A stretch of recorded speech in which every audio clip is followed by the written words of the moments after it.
Hello, everyone. Welcome. I'm News 8's Catherine Hauser. Today, we are remembering and reflecting a somber anniversary. It was 13 years ago that 26 people were killed in the Sandy Hook Elementary School shooting. It is a day so many of us will never forget. 20 children were killed, 6 educators. Families were shattered, forever changed, and a community, Newtown, Connecticut, forever changed. We're going to take a look back at our reporting from that tragic day and also the anniversaries over the last decade.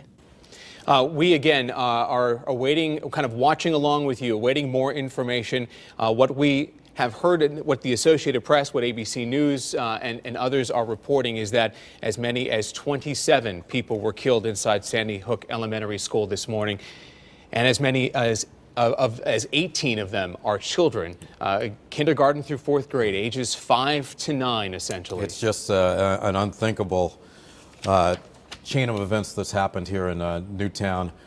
Earlier, shortly after this tragedy, we saw a number of parents coming to a local firehouse that was being used by authorities as a staging area where a lot of the kids were taken.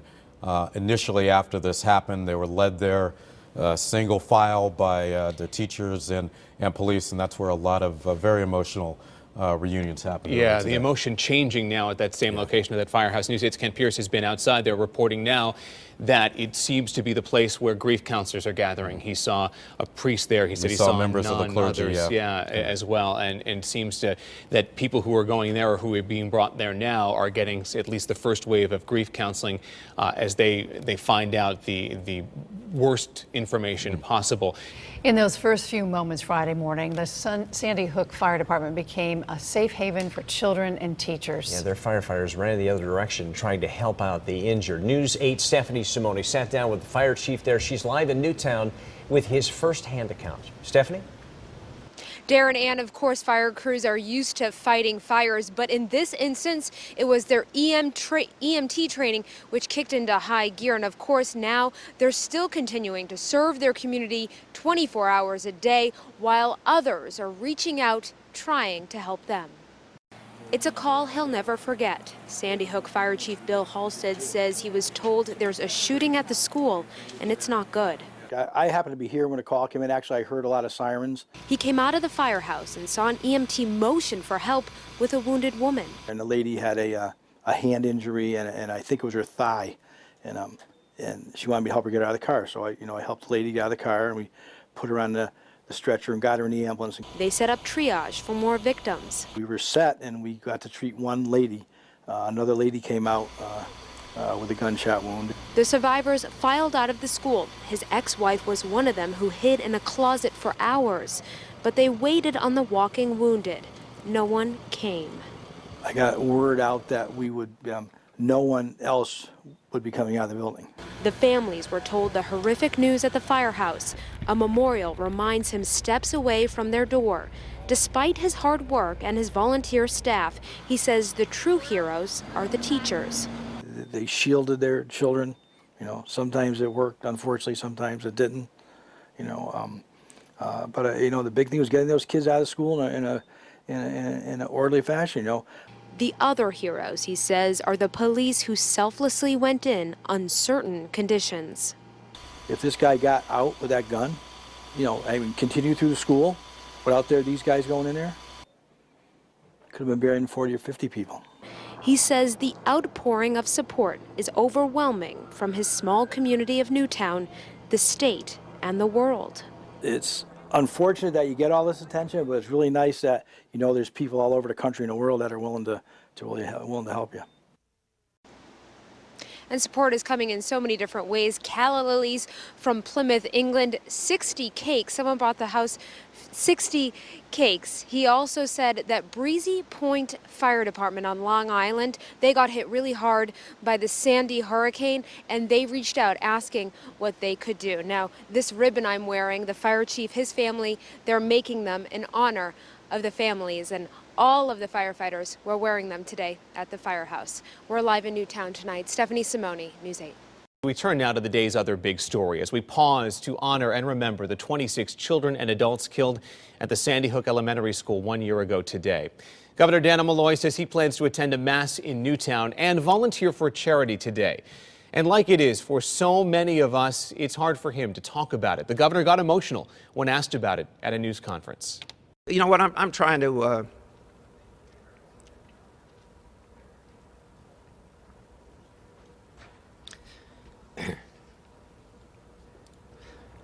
I'm doing my best to be respectful of the community, okay? Thank you. Can understand that feeling. It's just hard to find the words. There have been hundreds of memorials, though, to the victims of the tragedy at Sandy Hook. A local photographer traveled around the state to capture some of those things on film. John Carley's photos now are on display at the state capitol in an exhibit called Photographs of Hope. There are more than 100 of those pictures on display now through the end of the year. You can see them in the Capitol Complex Concourse Tunnel. It has been 5 years since one of the worst tragedies in our nation's history, to be sure. 20 children and 6 educators killed inside of Sandy Hook Elementary School. News 8's Brian Spiro says a look at how their loved ones' lives have changed since that terrible day. Good morning, Brian. Good morning, Keith. It's hard to believe that it has been 5 years since one of the darkest days in Connecticut history. Since then, the families have made it their mission to make sure no one else suffers a loss like theirs. But as you can imagine, the pain still very real. Who can forget the mind-numbing horror of Sandy Hook? The Sandy Hook Elementary School shooting, where 20 young children and 6 adults were murdered 5 years ago today. The mass shooting we hoped would be the last. I have made a very deliberate decision to invest every fiber of my being into trying to prevent that from happening again. Mark Barden lost his son Daniel that day. He called him his special little buddy. My one little Daniel has, in his life, affected so many people in a positive way, but in his murder has affected, I can't even tell you. While some parents and groups made Sandy Hook a battle cry for gun reform and an assault weapons ban, Barden co-founded the Sandy Hook Promise, a foundation whose goal is to prevent shootings and violence in schools. We are training people, students, parents, teachers, how to recognize the warning signs that people give off before they hurt themselves, before they hurt somebody else. At this middle school assembly in Goshen, New York, students are learning different ways to reach out to each other. Jason, nice to meet you. And to make sure that no one is isolated or alone. A remarkable and sometimes even joyful lesson born from a national tragedy.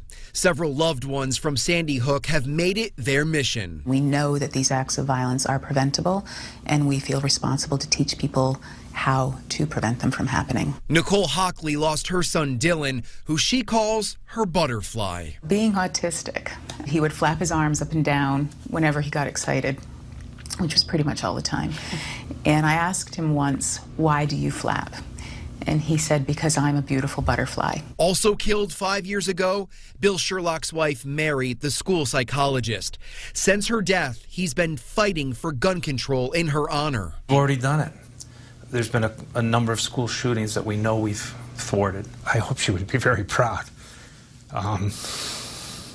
We've been given a whole lot of lemons, and we're just making a whole lot of lemonade and doing everything we can to hopefully make her proud of us, yeah. The Sandy Hook Promise has a new eye-opening PSA which looks at seeing the signs before a shooting. It is not a comfortable piece to watch, but you know what?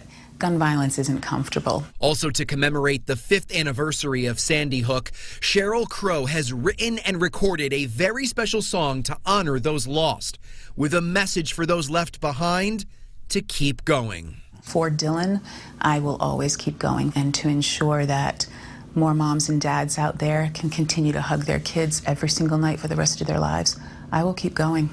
And so many of those little faces would now be in middle school. There are no events planned in Newtown today to mark the 5 years. The town has asked for privacy as everyone reflects and remembers in their own way. There's a stigma from being from Newtown, so you're oftentimes like, you say, I'm from Newtown, and everyone's like, oh, I'm so sorry. The impact that day had on me was tremendous. It's changed my entire life. They were just kids. Their town, quaint and comfortable, until it was rocked to its core. They're now young adults, high school students. still trying to comprehend what happened. They're also joining a nationwide movement for change, refusing to be defined by a tragic day that has held them captive for 5 years. This is the story of the kids from Sandy Hook.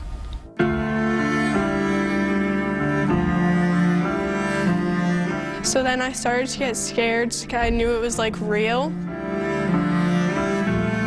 All of a sudden the thought runs through my head like, what would I do if a shooter walked through the door right now? I remember like telling people like it was gonna be okay. My friend Tess started writing a letter to God. All of a sudden, you know, like the worst thing in the world came to our town, Newtown, like literally the most picturesque Fairfield County town in the world. They grew up in Newtown. Some went to Sandy Hook Elementary School, others have siblings who did.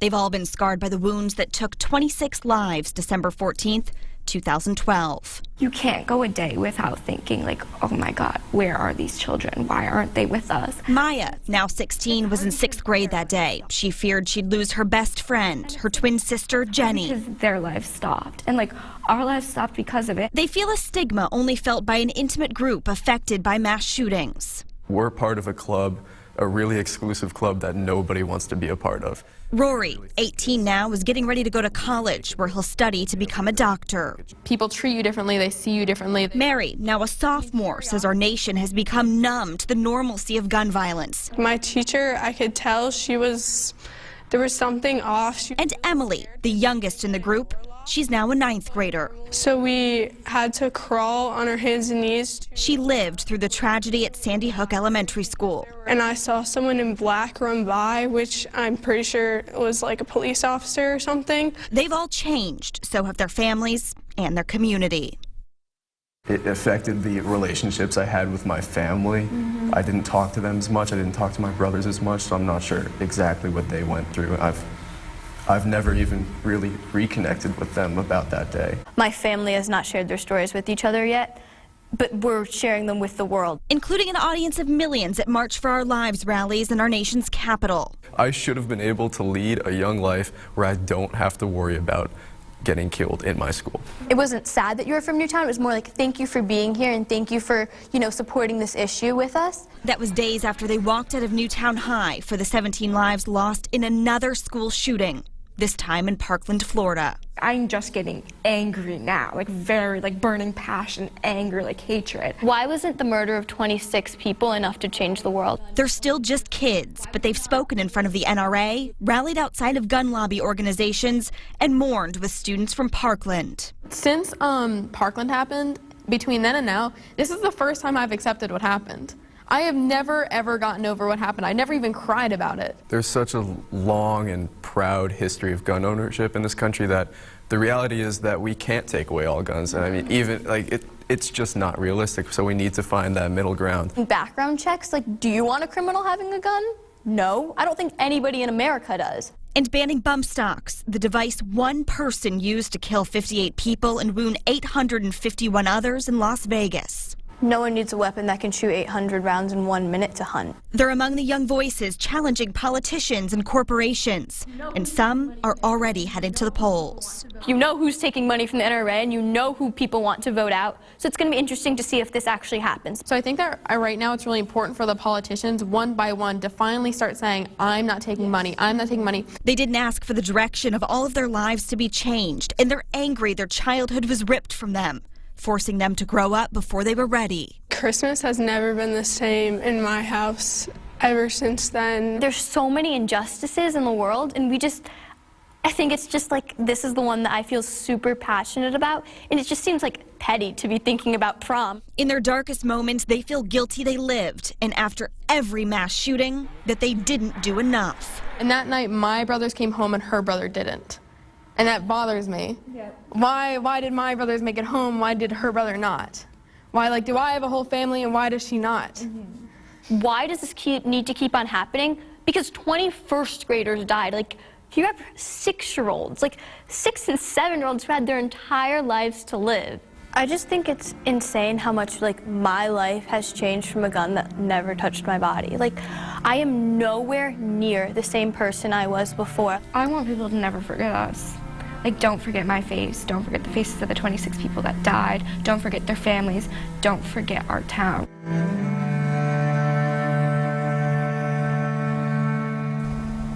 So profound, their statements, and you can hear their anger. But one thing that stuck out for me was, why wasn't 26 lives enough to change the laws? And they, with every mass shooting, they relive it again and again and again. And I think for a lot of them, they were so young when Sandy Hook happened. They were babies themselves. Sure. After Parkland, I think, is when everything started coming back and they could understand it as adults. And I think it's just one day at a time for these kids. Yeah, after all these years, still evolving for them and their families. And how brave for them Yeah.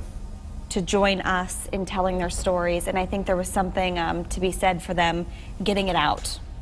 I think that they were happy to get it out and to have that platform to share their stories. And we won't forget them or the lives lost. Well spoken. Thank you so much, Amy. It's been 10 years. There is still a lot of pain, and the memories, they don't fade away. What happened at Sandy Hook Elementary School really sent a lot of people into a very tortured emotional journey. And this week, we are remembering the lives lost. Every student, every educator, 26 promising lives. We begin with former Governor Dannel Malloy.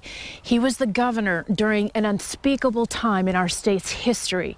Tonight, Dannel Malloy remembers.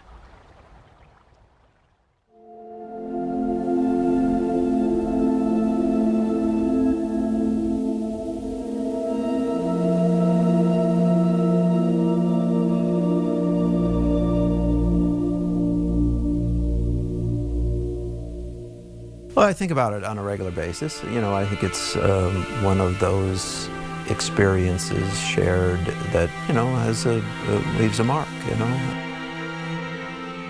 Former Governor Dannel Malloy now lives in Essex. You must remember where you were. Sure, I was in my office. I was having a meeting. My chief of staff came in and pulled me out for a minute and said there'd been a shooting at a school, and the reports are that there's, you know, one person injured. And when you have a unusual shooting at an unusual building and there's one person injured, that's usually a domestic situation. And so I said, keep me informed, and he went back in his office. I went back to complete the meeting. That was 9:30 in the morning. A short time later, a very grim picture was unfolding. Taking that car ride down from Hartford to Newtown is about an hour, a little more. What goes through your mind? Were you getting constant updates? And did you understand, I guess, the gravity of the situation? Because something told you to get in the car and go. I got there, and as you might imagine, it was still chaos in the sense that those people who had been evacuated, the children and staff who were well, you know, they'd been claimed, they'd gone home, and what we were left with were the families of those who at that point had not been united or reunited. And we had to figure out how to do that. Hundreds gathered at the firehouse, a short walk from the scene. Everyone desperate for information. But who was in charge? I spoke to the first selectwoman, who's a wonderful human being, and said, you know, you have a police department of 36 people, I think, at the time, and I have a police department of 1,200, but it's your town, and who would you like to lead this? Former Newtown First Selectwoman Pat Lodra said the state police, in partner with Sandy Hook, would lead. There was a 25-minute briefing with the press. Nightfall was approaching. The distraught families of 20 first graders and 6 staff members waited. That's a really hard place to be, because you're really face to face with families who aren't being reunited. And at some point, you make the decision to talk to them and to tell them the truth. I turned to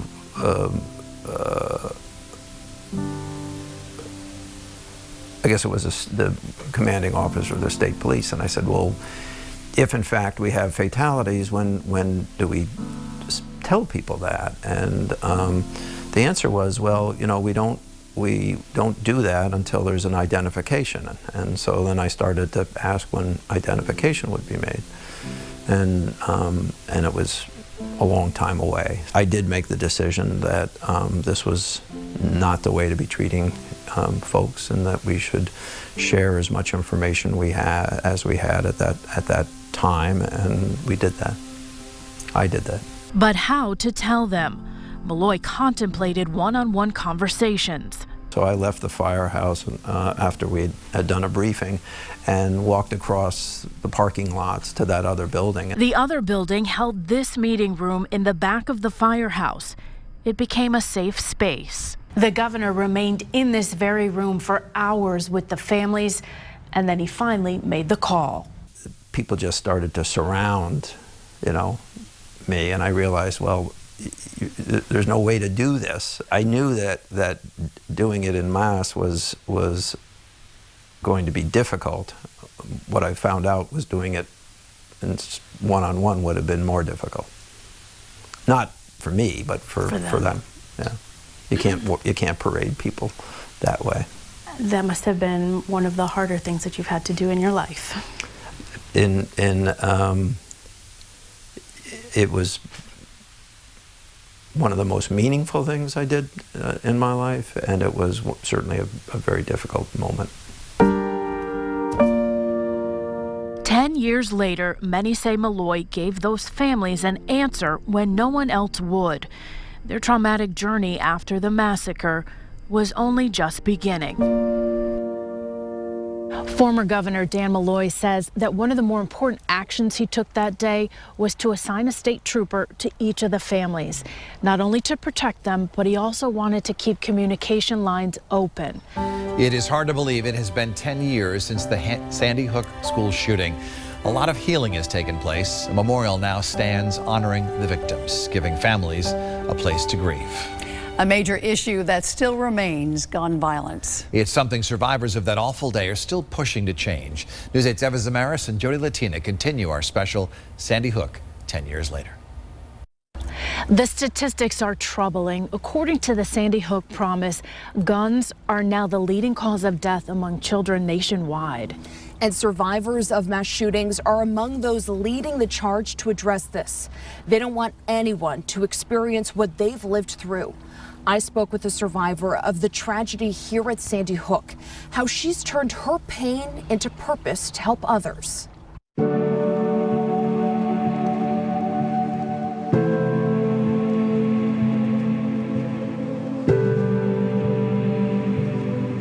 We all are entitled to be able to feel safe wherever we go, and I think that, you know, I'm still working 10 years later to make sure that happens. Jackie Hegarty was just 7 years old when the trajectory of her life and those of her classmates changed forever. She was a second grader at Sandy Hook Elementary School. It just so happened that the first hallway that the gunman had chosen was mine, and it was just a matter of what side that he chose. 20 of her fellow students and 6 educators were killed on December 14th, 2012. It's really hard to process that, and I'm still processing it 10 years later. No one deserves to, you know, see the things I saw when I walked out, or to hear the things I heard. This unthinkable tragedy in a quiet Connecticut town prompted loud calls for action and reform. But the unrelenting grief and shock many felt from this didn't put an end to the violence. Since Sandy Hook, there have been more than 1,000 school shootings across the U.S. Jackie says the shooting in Uvalde, Texas, where 19 students and 2 teachers were killed in May of this year, hit close to home. I thought that it wouldn't have to happen again. You know, that people would learn that this is something that, you know, shouldn't be happening, and then they would, you know, make change. Jackie is among those leading the charge for change, pushing through her own pain to help. She's the president of the Junior Newtown Action Alliance. We've created an environment where, you know, you just come before school and, You know, we can, call senators, we can talk about legislation, we can plan events, just talk about ways we can help fix gun violence. They've been to Washington, D.C. many times and have attended rallies, including March for Our Lives, about their experience and connect with other survivors. The growing number of students joining the group is a disheartening sign of just how widespread the problem has become. I've met so many amazing people from various communities that have been affected by gun violence, and hearing their perspective and knowing that we all come from different experiences, but we're all working for the same thing, gives me a little bit of hope. Following this tragedy, Connecticut made sweeping changes to its gun laws. And as it stands, the state has some of the strictest gun laws in the country. That includes a ban on assault weapons and instituting mandatory background checks. I think definitely with the progress we've been making lately, with the Bipartisan Safer Communities Act and, banning ghost guns, and especially that we're one of the 8 states out of 50 that has banned assault weapons. We're still looking for a federal assault weapons ban, but we're making progress. And they can't do this work alone. Jackie is encouraging everyone to join in on this fight. Just don't be intimidated by it, because at the end of the day, we're all going to make a difference. And I think that the more people we have, the bigger the impact. So that no child has to walk in her shoes and carry the burden of tragedy that will follow her forever.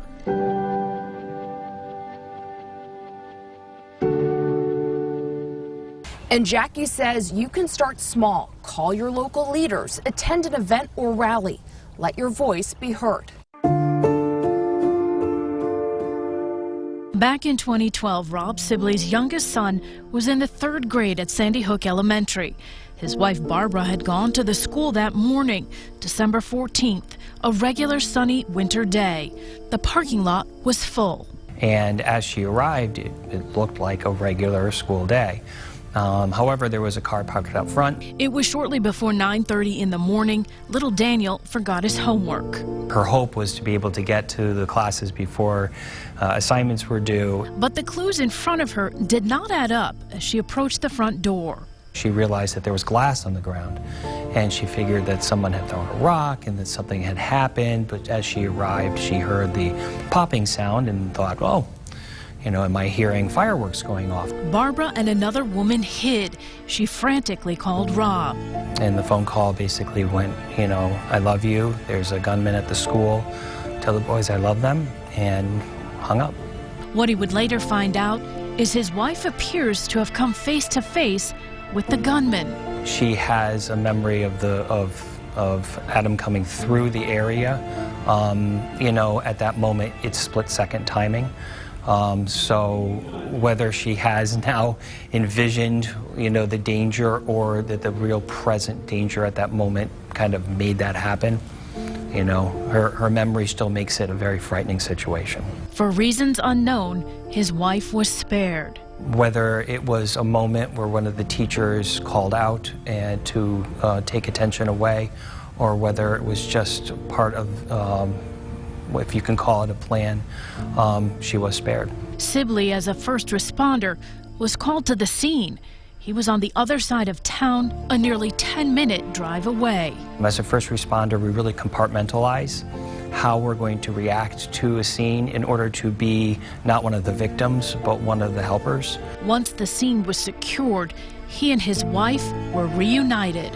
We were able to be one of the first happy reunitings of that tragic day.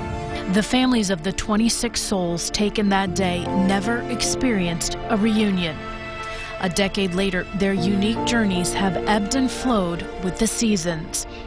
At the firehouse where they were given the news that their loved ones had died, a glass case down the hall holds hundreds of patches. First responders from around the country sent them as a sign of respect and solidarity. The plaque above reads a tribute to your strength and dedication, then, now, and forever. For the Sibley family, they reflect on the day in different ways. As a family, we spend time reflecting on those who were lost, reflecting on the thankfulness that we are part of the families that were spared. It's a journey, it never ends. At the end of the day, if I can help speak to the truth of the situation and continue to advocate for the memory of those that were lost, or work to a safer, process for active shooters or for education facilities, and lift up the responsibilities of first responders during this type of incident. I will try to do that.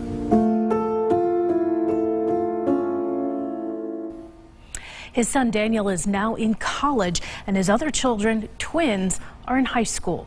Each deals with the tragedy of that day very differently, and he and his wife count their blessings daily. Jody Latina, News 8. Flags across Connecticut flying at half-staff today in honor of one of the darkest days in our state and the nation's history. 10 years later, we remember the lives lost on this solemn day. Many, especially the families of those victims, find moments of hope and healing. They're turning their pain into purpose. News 8's Eva Zamaris joins us now to show us the work they've done. Eva? Good evening to the two of you. There is no moving on from the loss of a child, but these families are trying to find a way to move forward. They're doing that by starting organizations and foundations. Today, there was a groundbreaking at the Catherine Violet Hubbard Animal Sanctuary, a space that honors 6-year-old Catherine, who tragically lost her life at Sandy Hook. Here's a look at the work that her mom and other families are doing to enact change 10 years later.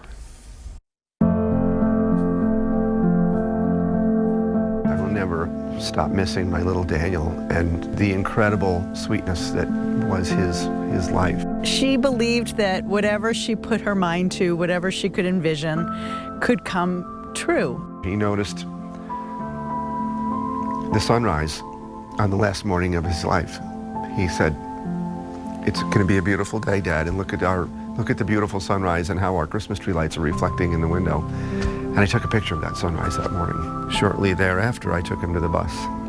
My 6-year-old son, Jesse, was murdered in his first grade classroom. He left a message on our kitchen chalkboard, nurturing, healing, love. Those 3 words phonetically spelled, but I knew instantly that if the shooter, who was a recent graduate of the Newtown school system, if he had been able to give and receive nurturing, healing love, the tragedy would never have happened. These are the moments and memories forever etched into the minds and hearts of Mark Barden, Jenny Hubbard, and Scarlett Lewis.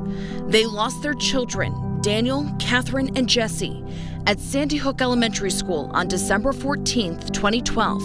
Folks need to understand what's at stake here. We can't allow those young, innocent lives to be violently taken through these acts of preventable gun violence. While grappling with their grief and confronting their new reality, a life without their loved ones, they worked to turn their pain into purpose. She loved animals. There was no other way to put it. We had a rule in the house that at the end of the day, you had to release whatever creature you were sort of palling around with for the day. She'd send them off with a little whisper, and I asked her one time, what was she talking to them about? And she said she was asking them to tell their friends that she was kind. She believed in her 6-year-old little wisdom that if they knew that she was kind, they would bring their friends back to her. To honor her daughter, Jenny created the Catherine Violet Hubbard Animal Sanctuary. Sprawling acreage nestled in Newtown has become a space for people and animals to enjoy. There's so much work that's left to be done here at the sanctuary, but the fact that it's already this place of peace and healing means that we're moving in the right direction. And for Scarlett, that's actually Jesse's handwriting. She's using her son's words, making it the core of their mission at the Jesse Lewis Choose Love movement. We know that people have to learn to hate, but they can also be taught to love. So I started a program that literally teaches kids how to thoughtfully respond with love. Their programming has reached millions of kids in more than 10,000 schools in all 50 states and more than 100 countries. She's taken this bus on the road, hoping to spread their message to the masses. We literally have to do everything that we can do to keep our children safe and to provide them with the essential life skills they need to be able to thrive in life. Following the tragedy at Sandy Hook, Mark knew he needed to do something. About 1 month later, Sandy Hook Promise was formed. How can we address this problem in a meaningful way that hasn't been addressed before and not duplicate the work of other good organizations who are working on this. Through their Know the Signs programs, they teach youth and adults how to prevent school violence, shootings, and other acts by showing them how to identify at-risk behaviors and intervene to get help. We have trained over 18 million students and adults in all 50 states, and we have made countless interventions, and at least 11 school shootings have been averted that we can speak to. As he's watched mass shootings unfold in communities across the country, Mark says it underscores just how important their work is. While we are averting these bad things from happening, we are also building a culture of upstanders who understand the importance of looking out for one another. By providing a space for healing and peace, empowering everyone to choose love, and encouraging them to speak up, these parents are working towards a better world, keeping their children at the forefront of all that they do.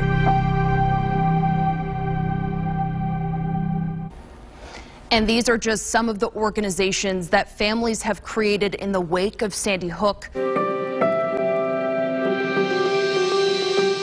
Remembering the classmates they lost. Everything I do is for them.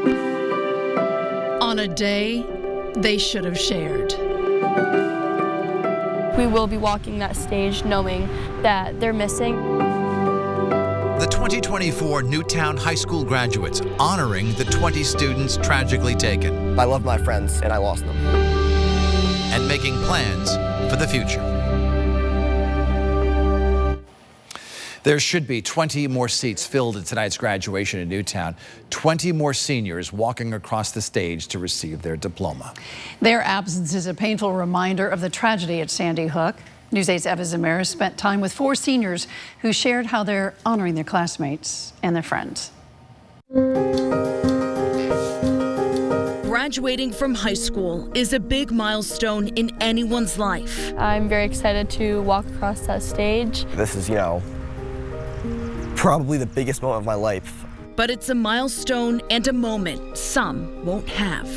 I feel like it's definitely a stark reminder of what's missing. On Wednesday night, about 330 students will graduate from Newtown High School. There should be 20 more.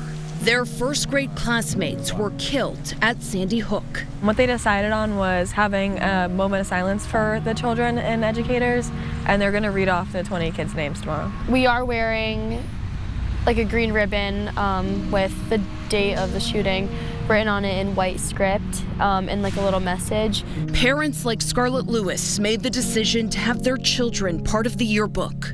We definitely wanted Jesse to have a presence. Of course, he should be amongst the graduating seniors, but since he's not, we just wanted to kind of give a glimpse of what he's given to the world.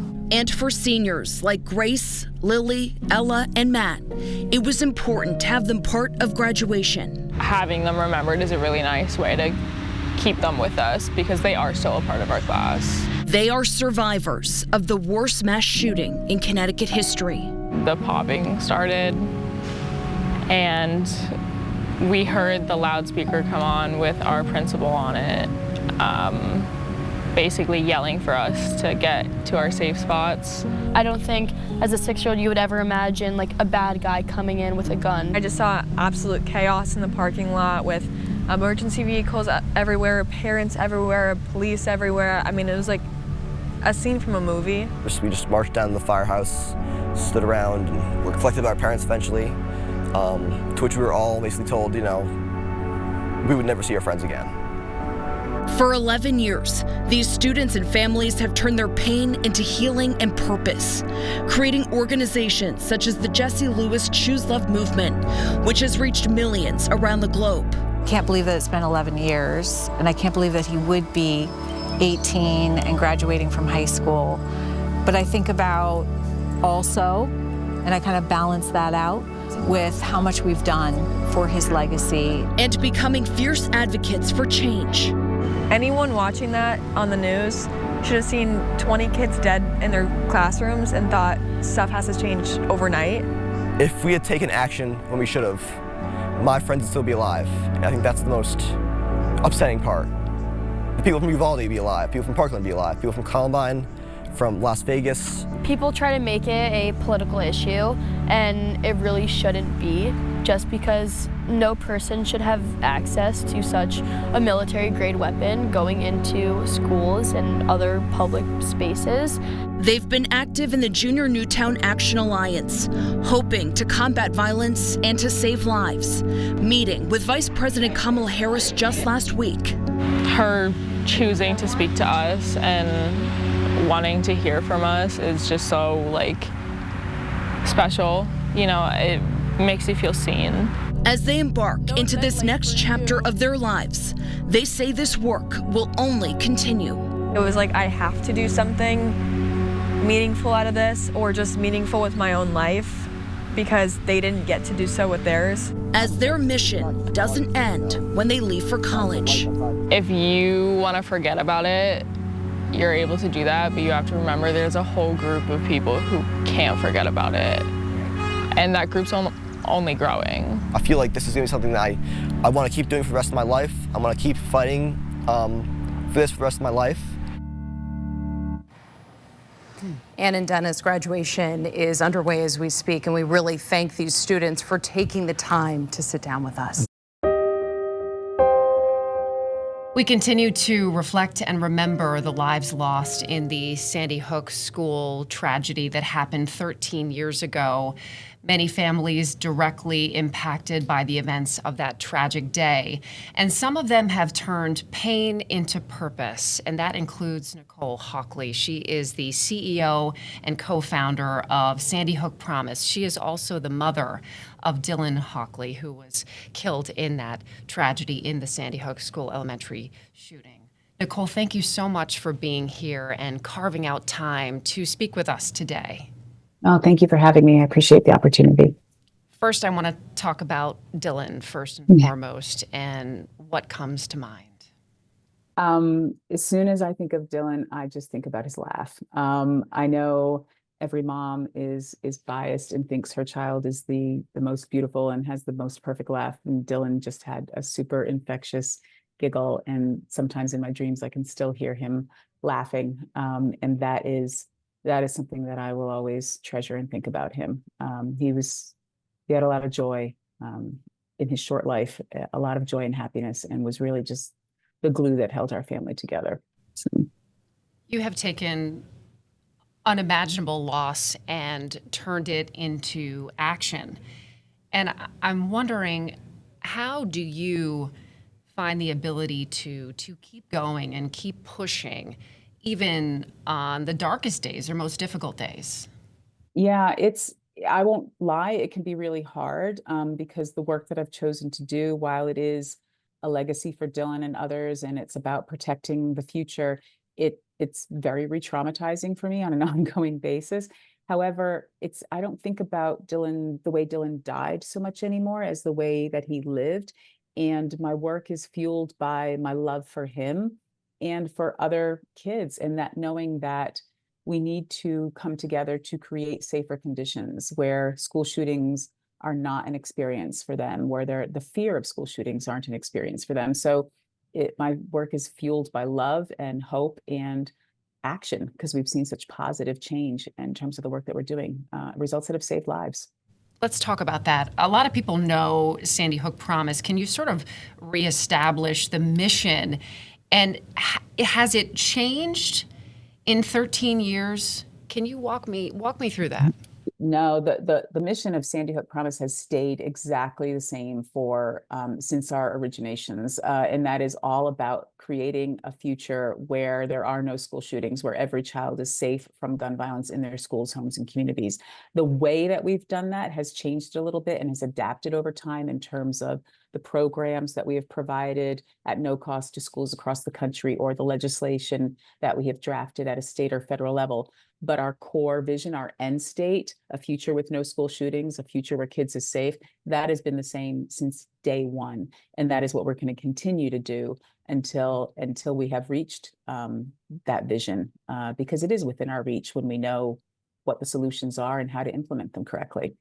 Big thing that Sandy Hook Promise talks about is knowing the warning signs, and that in so many of these school shootings, people talk about the warning signs. Can you talk about why that's so important to educate both students, parents, teachers about this?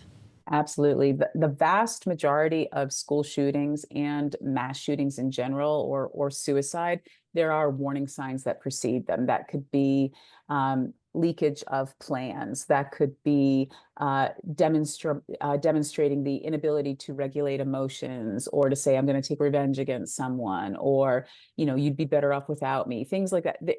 There are so many signs that show that someone is on a potential pathway towards self-harm or violence, but yet we as everyday people have not been trained on what to look for, or more importantly, what actions to take. So our programs teaching kids across the country, what do these warning signs look like? What does it sound like in the cafeteria? What does it look like on social media? And then how do you tell a trusted adult or use an anonymous reporting system to create an intervention?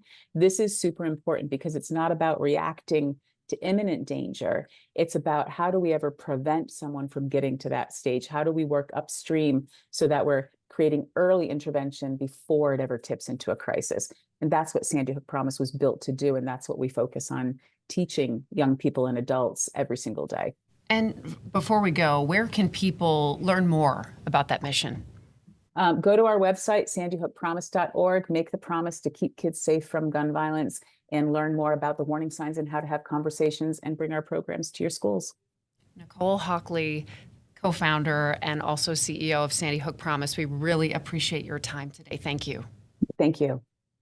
I'm Kent Pierce in Newtown, Connecticut. It's been 13 years since the tragedy at Sandy Hook Elementary. In that time, so many wonderful charities have grown up from that terrible day. One of them is the Catherine Violet Hubbard Animal Sanctuary, and it's got a lot to celebrate this year. I sat down with Catherine's mother to talk about it.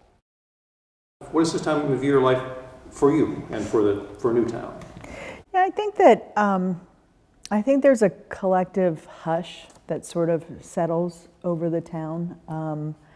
Usually it's starts, mid-December, around now. And I think the weight and the reality of what we've been through is real. And, I think about other tragedies that have happened across the country in my lifetime. And, there's sort of this passing where there's a remembrance that happens on the day. But I've thought a lot this year of communities that they almost relive it, those closest to it. And I think that's what happens in Newtown every single year in different ways. For me personally, I find myself every year just feeling it differently and experiencing it differently. It's this weird paradox for me that I live in these two different time zones. I live in what I was doing and where I was the week before Catherine died. And leading up to the anniversary, I am often struck a lot by just the kindness of people. I don't think that people can really fathom, unless you go through something like this, other communities that have been struck by tragedy, of understanding just the weight that comes with carrying that tragedy, but also the goodness that comes out through it. And that's what I find remarkable in this town. For this first few weeks in December, I always wear some of the mementos. Yeah. The Anna Grace Project, Vicky Soto's run, the Wingman Project, and of course here, what does it say about the people here that this terribly bad thing has turned into so many good things? Yeah, I think it shows the power of kindness, and something that we've learned here at the sanctuary, for sure, that kindness and compassion, they're not just this feel-good concept of like, be kind, be good, be compassionate. They're powerful. They're powerful in the way that they can help bring about so much good in the world. There's this collective push of seeing that we're not defeated by what happened in a single moment, but what can come through it. I've often thought about how some of the most precious gems that we cling to are forged through just tremendous pressure and fire. And I think that part of that forging that we've experienced is because we've had so many people come alongside us and shared so powerfully to be able to show that kind things can create remarkable results. If people hadn't shared their time or been courageous enough to be able to say, I can help, despite how hard it was to approach at least me and the sanctuary and live in this moment of courage, of just being vulnerable and saying, I can help. I don't know what I'm gonna do, but I can help you. We've found that extraordinary things happen just by people sharing what gifts they have, what talents they have, their time, their energy, their heart. It's remarkable, and I think that's the case with the other families that have done equally remarkable things, that they were surrounded by a world of kindness that really propels forward. We use that word a lot, kind, when talking about this whole project, but when people come here and learn everything they're supposed to learn here, what do you hope that they take away with from this place, specifically about your daughter? What should they be keeping in mind about her specifically, in addition to all the educating about the environment and animals that go on here? You know, I think my hope is that they understand the power of compassion, that is not something that's complicated, and it's not this huge process. I think that she was, when you realize that she was 6, and that in this innocent mindset of hers, it was pretty simple. And that in that simplicity was so much wisdom, like sage advice for us all. I've thought a lot about just Catherine and her friends and the kids, and I've thought of them this year especially. They sort of huddled around the teacher. I'd go into the classroom and I'd be helping, and they would they did not understand personal space, but they'd get really close to each other, and they would celebrate each other. They would celebrate that, you know, one of the students wanted to be a football player, and in their mind, he was a professional football player, and Catherine wanted to take care of animals, and there was another student that wanted to be an artist, and they all celebrated each other in what their gifts were and who they were innately. And I hope that when people come to the sanctuary, that they walk away with one, Catherine's whisper realize that we as humans can be kind to animals. We as humans can be safe for animals.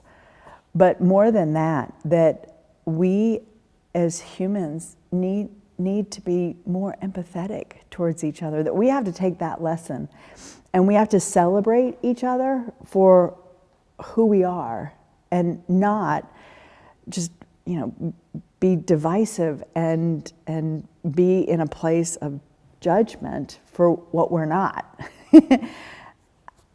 I hope that when people walk away here, they can actually exhale and know that we're going to be okay. The world's going to be okay if we can just be a little bit kinder to each other.